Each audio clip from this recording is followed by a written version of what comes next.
Okay, the way I tend to think of this is that, there have been two huge sort of science-based changes in the marketplace over the last 25 years. One is so-called high-tech or basically silicon technology, which is what's in back of devices, portable radios, Walkmen, computers, all of that. And it's based on fabrication of silicon into small structures to do logic and memory operations.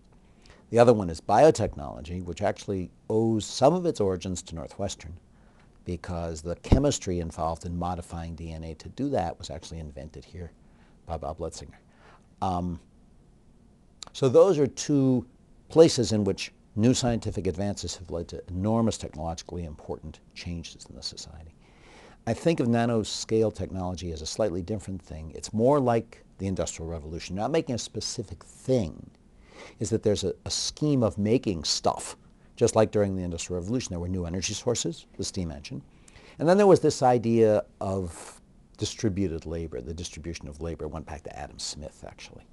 And those two things combined to a new way of manufacturing things, and it changed everything. It brought people off the farm and into the city. Well, I don't think that nanotechnology is going to have that depth of influence on the society, but I do think that we're going to see an entirely new way of making things applied to making things that we already know better, and applied to making things that we don't already know, new applications. And some of them are clearly very important. The two that I think of right away, given where we are right now, one is energy transduction, and in particular capturing energy from the sun, of which there isn't much today, but active photovoltaic or photochemical solar capture.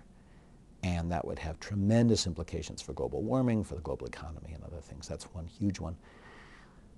There are lots and lots of others. The other one that comes immediately to mind are medical intervention technologies, both sensing technologies, but also going beyond diagnostics to actual therapeutics. And we can talk a little bit about some of what's going on around here in that direction now. But both of those are things where you need to work at this scale.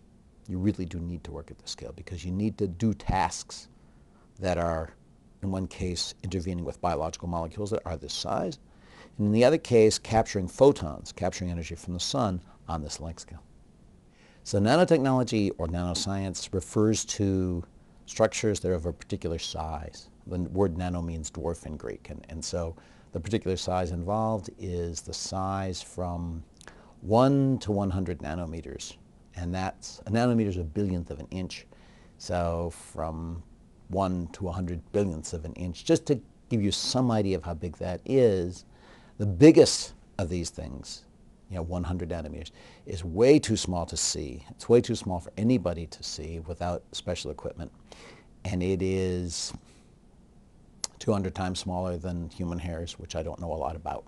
But basically that's how big it is. So it's much too small to see, but it is the size scale at which nature designs. And since it's the size scale at which nature designs, it's the size scale that we're interested in. And I guess I've been working on this for 15 years or so.